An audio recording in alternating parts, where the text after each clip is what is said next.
In the next 20 seconds, I'm going to point out 3 things you're probably doing right now while sitting there watching this video that are silently telling everyone around you, I'm not confident. I'm not in control. You can push me around. You don't say a single word. You don't even realize you're doing it. But people read it instantly. Recruiters read it in the first 7 seconds of an interview. Strangers read it before you even open your mouth. Your own team reads it every single meeting. Stay till the end, because mistake number 4 is the one almost nobody talks about, and it might be the most damaging one of all. Here's something most people don't want to admit. Humans decided whether you're weak or strong, trustworthy or not, before you said a word. Studies on first impressions suggest people form snap judgments about confidence and status within seconds of seeing someone, and body language does most of the talking. The good news? Every single one of these signals can be unlearned. Today, I'm breaking down the body language mistakes that quietly make you look weak and exactly what to do instead. Let's get into it. Mistake number 1, making yourself smaller. This shows up in 100 small ways. Hunching your shoulders, crossing your arms tightly across your chest, tucking your elbows into your sides, sinking into your chair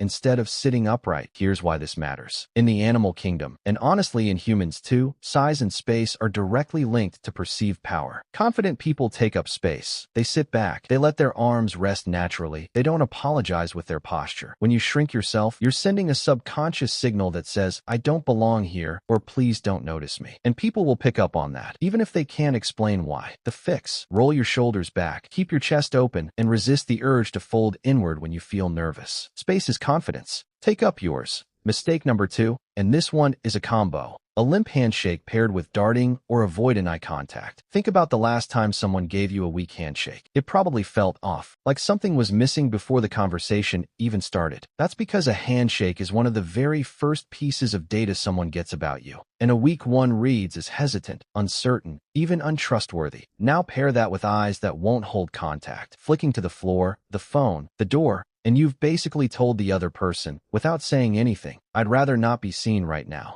The fix: firm, not crushing, handshake, and hold eye contact for a few seconds at a time during conversation. Not a stare down, just enough to say, I'm present and I'm not hiding. Mistake number 3, self-soothing gestures. Touching your neck, rubbing your arm, playing with your hair or your ring, fidgeting with a pen. These are called pacifying behaviors, and we do them almost entirely unconsciously when we feel anxious or under threat. It's the body's way of calming itself down, but to everyone watching, it broadcasts one thing loud and clear: discomfort. The tricky part is that these gestures are so automatic. Most people don't even know they're doing them until they watch themselves on camera and cringe. The fix: the next time you're in a high-pressure conversation, consciously keep your hands still and open, resting naturally. If you need to do something with your hands, use deliberate, controlled gestures instead, not anxious little movements. And now, mistake number 4, the one I promised you at the start. This is over-nodding and over-smiling. Constantly nodding along to everything someone says,